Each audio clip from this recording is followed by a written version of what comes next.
This is Hidden Killers with Tony Brueski. Here now, Tony Brueski.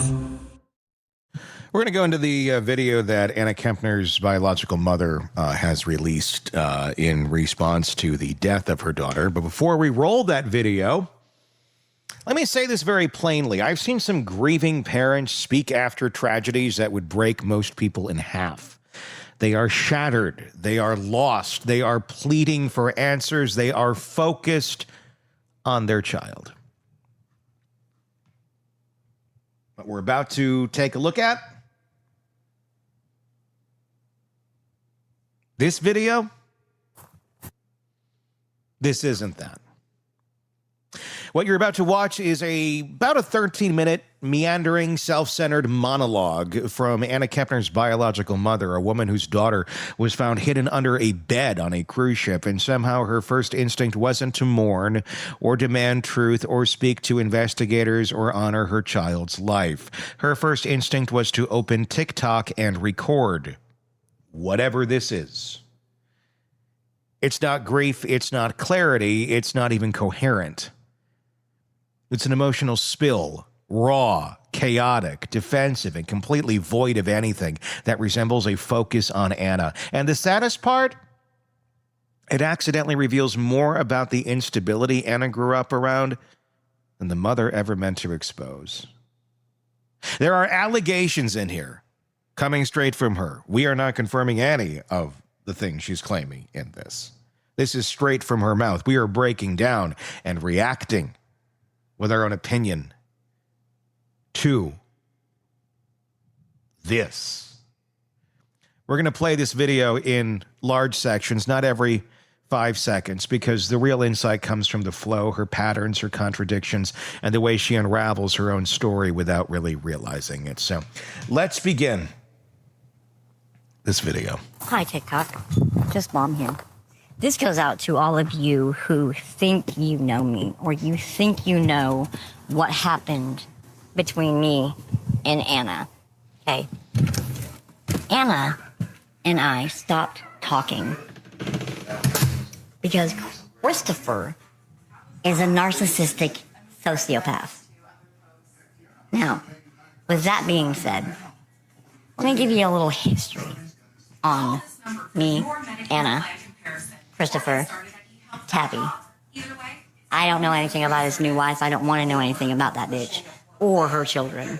They all need therapy. They all need all kinds of shit, and her son needs to be locked up. He knew what he was doing when he did what he did. So, Anna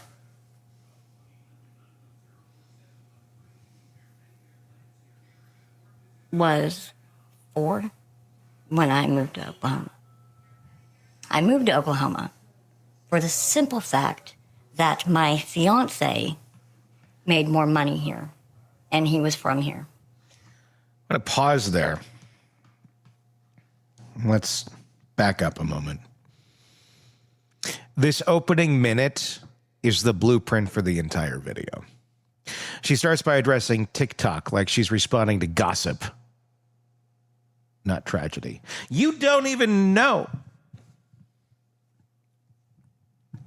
There's no mention of Anna, not her life, not her death, not her last moments, just an immediate launch in defending herself and attacking others. It is self-preservation disguised as revelation. Within seconds, she's diagnosing her ex with a personality disorder, which is not only irresponsible, but telling. It's her pattern.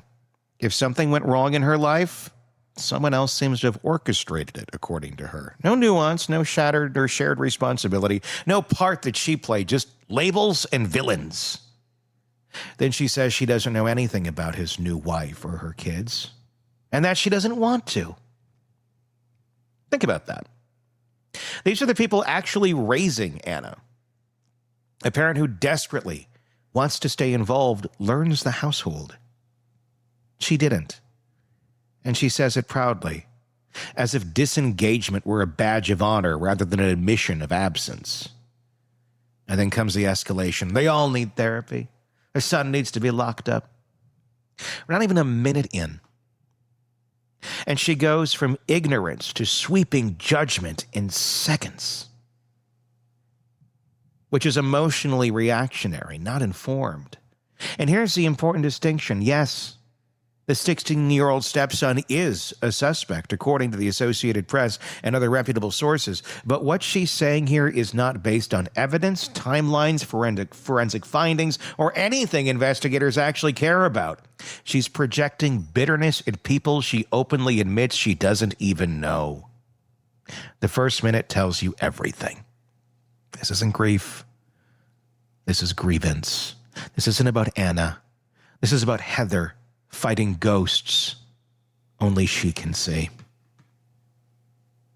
And now, the justification for her choices.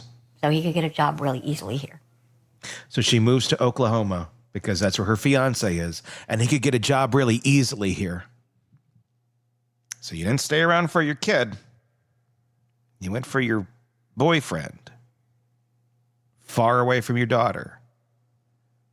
Because of a job, because for whatever magical reason, there ain't no jobs he can get where you're at, right? Sounds logical. Not at all. So I moved. Mind you, he told me it would only be for a year, and then we would be back in Florida. He told So I could you. be back with my daughter. And I agreed. Only he lied. Because I'm still in Oklahoma. And this is 14 years later. And now, looking back, I made the best choice that I could for my family. But when I look back at it, it was the worst mistake I ever made because I lost my daughter. Her dad made it next to impossible for me to have a relationship with Anna on purpose because he was mad that I left him. Well, Christopher, were you trying to get sister wives going because you were with me? You were fucking Tabby, and then you married her after she turned 18. You cheated on me with 24 other women, including Tabby. 3 of them were under the age of 18. 3 of them were actually between the ages of 15 and 17. And I'm not okay with that. Mind you, I say that, but I'm not mad at Tabitha. Tabitha is a great person. She was a mother to my daughter when I couldn't be.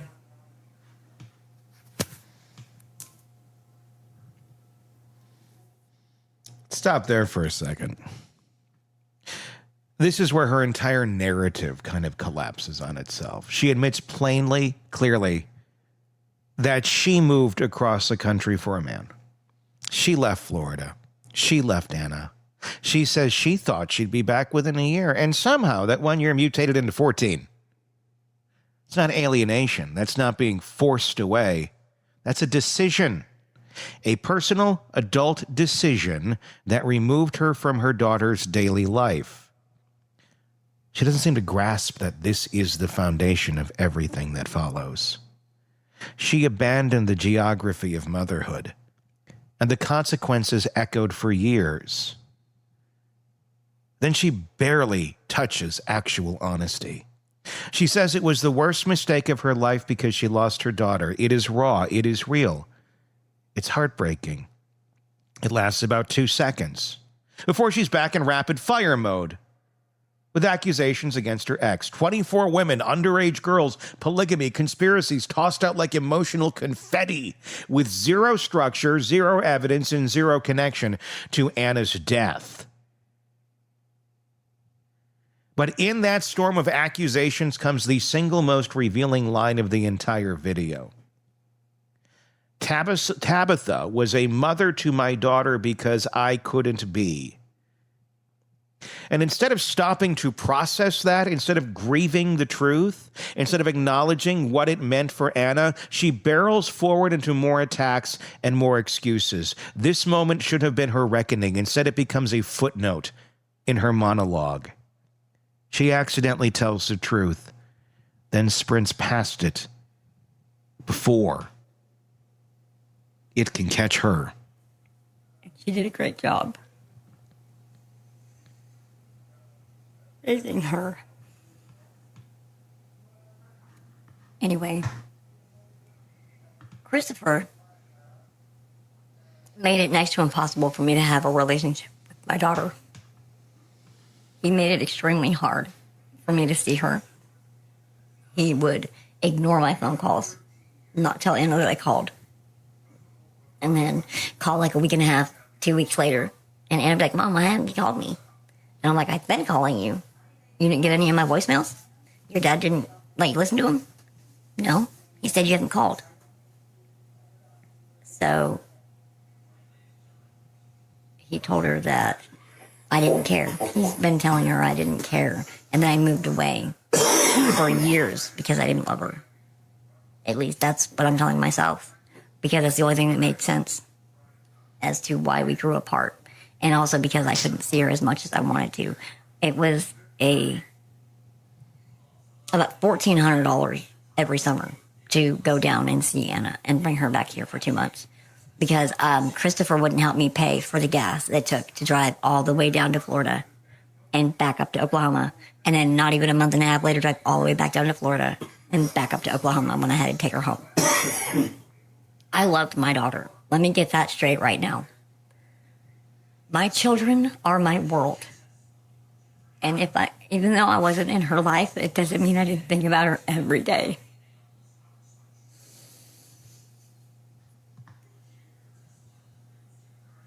I battle with severe depression because of it.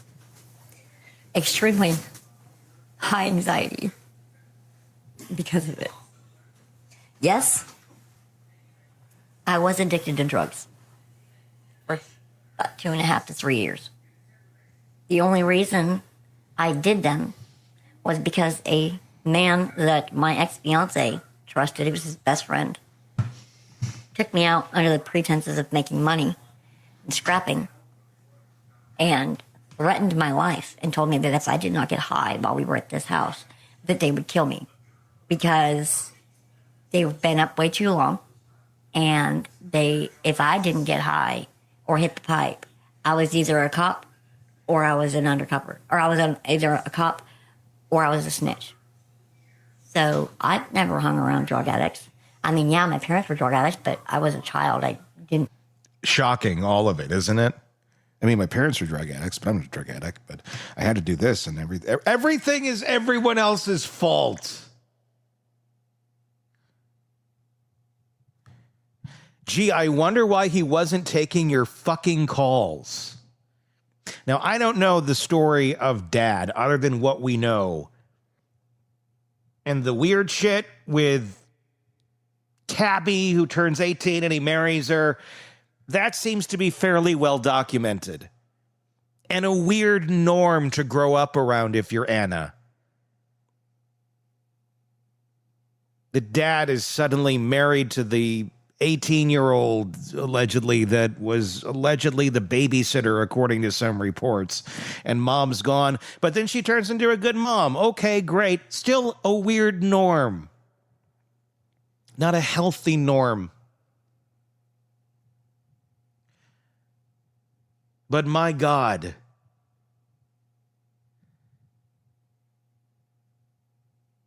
You wonder why he didn't take your calls? Could it be because of what you just talked about, the life you're engaging in and the world that you're surrounding yourself in? Maybe he thought in his infinite wisdom that, even if our world over here is a little off, or really off, I don't know, it ain't that far off the rails. This portion of the video is a masterclass in contradiction and chaos. And I am not trying to insult or downplay addiction or anxiety or depression or any of that shit. It's real. It has consequences. It's also not an excuse for your 14 years of poor life choices that you now regret making. She attempts to justify her absence by pointing to gas prices. What are you driving, a big rig? $1,400 to get to Oklahoma, from Oklahoma to Florida? No, I'm sorry. It's never cost $1,400. to get from Oklahoma to Florida. You're full of shit. Ignored calls? Well, if this is the life you're leading, yeah, kind of get it. Complicated logistics, but these claims don't align with her earlier admission that she moved away for a boyfriend and stayed gone for over a decade. You cannot claim logistical hardship when the larger truth is you chose distance as a lifestyle. She repeatedly insists that my kids are my world, but everything in her story contradicts that statement. The timeline, the relocation, the choices, the patterns. They tell a very different story. It's not that she didn't love her children. It's that she consistently prioritized relationships, survival, and internal turmoil over stability. Things you can't do with a kid. It's a painful truth, but it's a truth she reveals without realizing it. And he didn't pay for your gas. You know why? Because you're a fucking adult. Adults take care of themselves. If you have a teenage daughter and you cannot figure out how to get enough gas in your tank to go see that child, that's probably a good thing. Because your life is in such chaos that you can't manage to do that. That's God shining down and saying, I'm going to prevent this person from getting too close to this minor that may be a horrible influence on them, even though they're genetically related. Probably best if I keep them separated by gas prices that in her world at $1,400 to get from Oklahoma to Florida must be like $30 a gallon or something.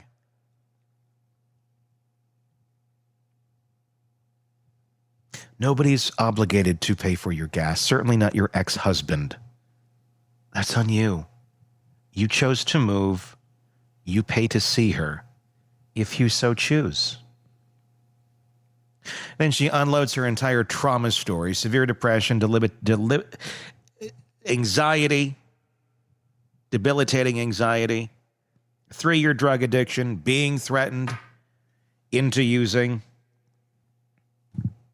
quitting without treatment. They're hardships. They're raw. They're real. Sometimes they're deserving of empathy. Sometimes they're not. But again, the way she frames them is telling.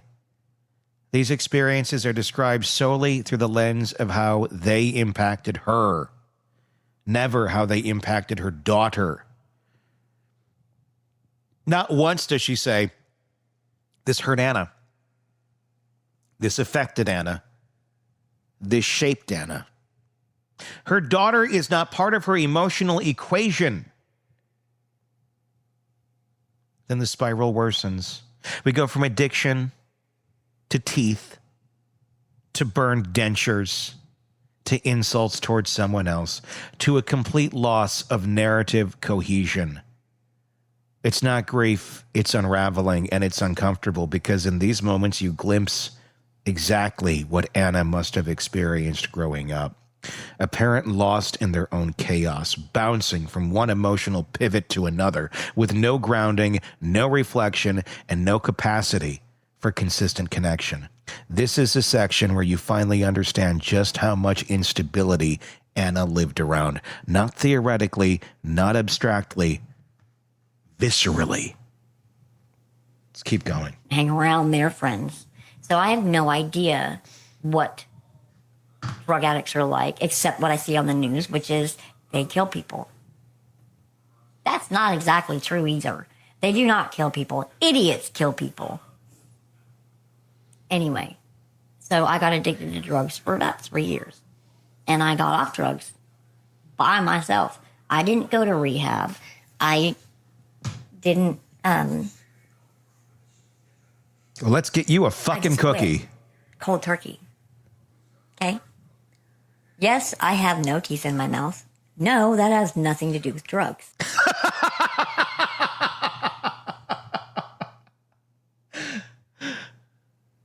Sure. That has to do with a hereditary gum disease I got from both of my parents. Why don't I have teeth? Well, because the last set of dentures that I bought, a bitch got mad because she was jealous that I looked better than her, apparently. So she thought she would burn my dentures. The last set of dentures I got, someone burned because a bitch got mad at me because she looked better than her. This is the convoluted thinking that Dad was not answering the phone call to. I wonder why. Again, she's telling herself it's because Dad's like, oh, she doesn't love you. And now he doesn't want more chaos in Anna's life. I'm not trying to stick up for Dad here. I'm just trying to look at reality. Because that part doesn't ever seem to cross Mom's mind here of, gee, maybe there's a reason no one wants me around children. I wonder why. Maybe other people look at your actions and your decisions and go, not something I want my kid around. Because apparently this ain't the only dad that says, you don't get to be around the kids anymore. That's where you need to look at yourself and go, what's going on here? Why is this happening? But some folks never, ever see it. And because she thought she looked better than me with no teeth in her mouth. And like I told her, bitch, I look better than you with no teeth in my mouth on a bad fucking date. Jesus Christ. I'm sorry. God made me that way, I guess. I don't know. But anyway, besides the point. A little subtle brag there. Trail on that one. ADHD. Thank you. But I love all three of my kids. And right now, I'm not allowed to see either one of my boys. Why? I don't know. I think you should. I can't see either one of my boys. Their father will not talk to me. And all I get to communicate with is his wife, who is lying to me because she told me neither one of the kids ever wanted to see me. That's a bull-faced lie. Because my friend Gayla's nephew is in Cody's class, and Cody always tells him how much he misses me and how much he wants to see me. He misses the idea of a mom. Let me tell you this, in my opinion. He misses the idea of a mom. Any kid does. Any kid who's ever been abandoned by a parent misses the idea of what you should be, what you could be, if you made better choices. But you continue to make bad ones, and you continue to try and back them up with excuses and reasons and a litany of bullshit. I don't see any accountability being taken in any of this video. I see subtle brags. I see a cacophony of insults at anyone and everyone who's ever had anything to do with the places that you've put yourself by your own choice. And what I don't see the most here is a tribute to your daughter, a tribute to Anna, a tribute to her goodness, talking about what she meant to you, what she meant to this world. You're talking about a bitch burning your dentures.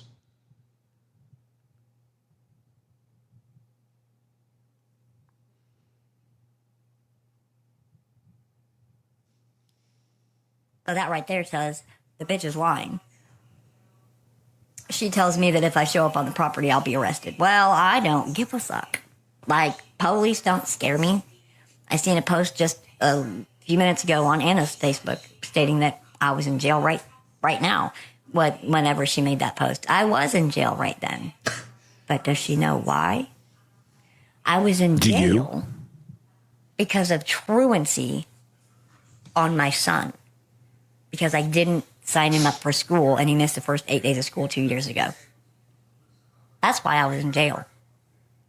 And somehow this is not on you. This is an okay thing to be in jail for. That's totally A-okay. Yes, the best thing for your children, the two who are still alive, is probably to never see you for the rest of their lives. Unless you got some big pile of goodness that you're bringing to the table. But all I see here is a fucking dumpster fire.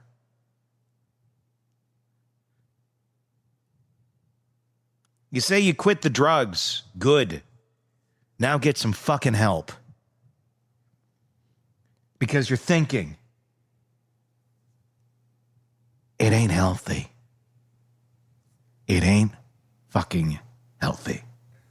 But anyway, so the only reason I didn't have a relationship with my daughter is because Christopher made it impossible and filled my daughter's head with lies. Lies or your reality? Lies or he just basically had to say, here's what she's doing right now. And it's like, oh, yeah, that's fucking crazy.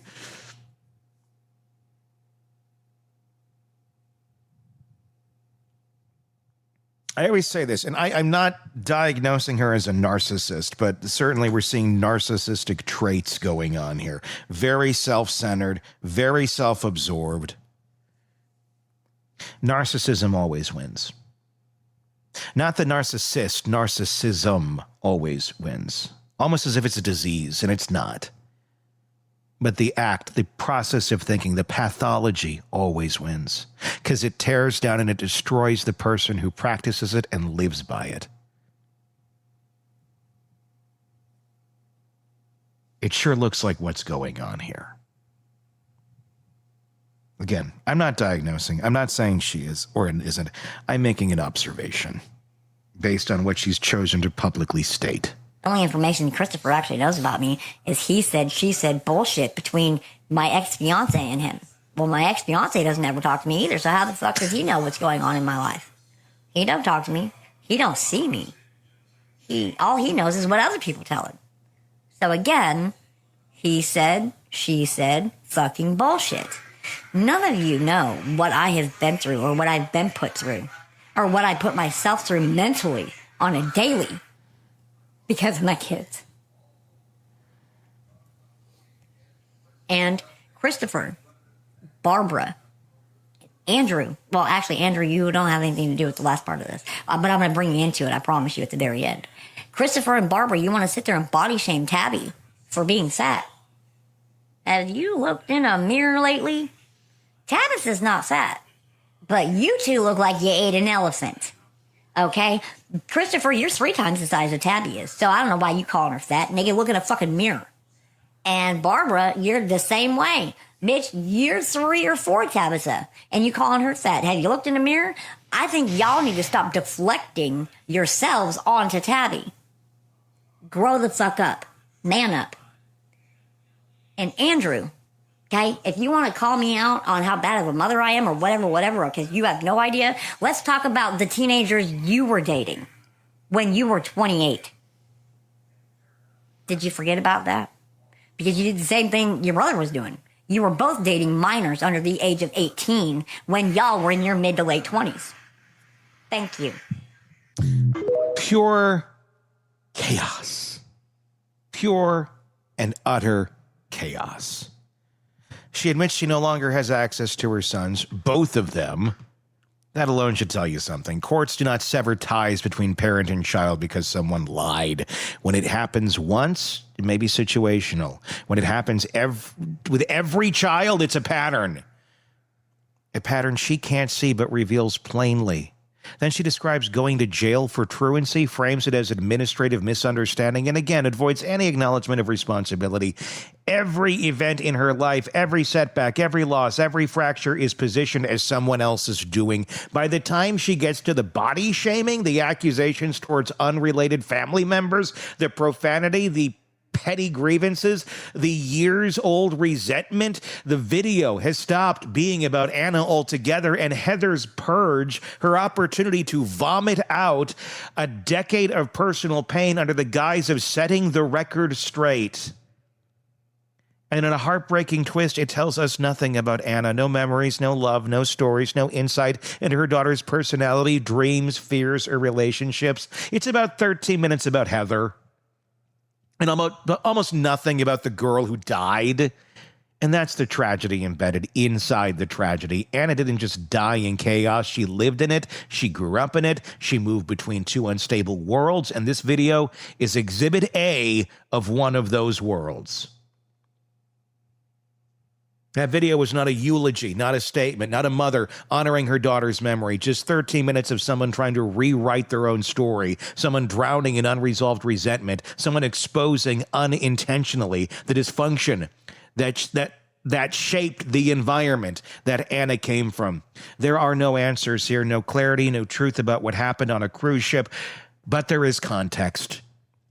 Painful, revealing context. Because when you strip away the rambling, the accusations, the contradictions, what you're left with is simple. Anna didn't just come from an unstable home. She came from, looks like two households with chaos, emotion, conflict, and distraction.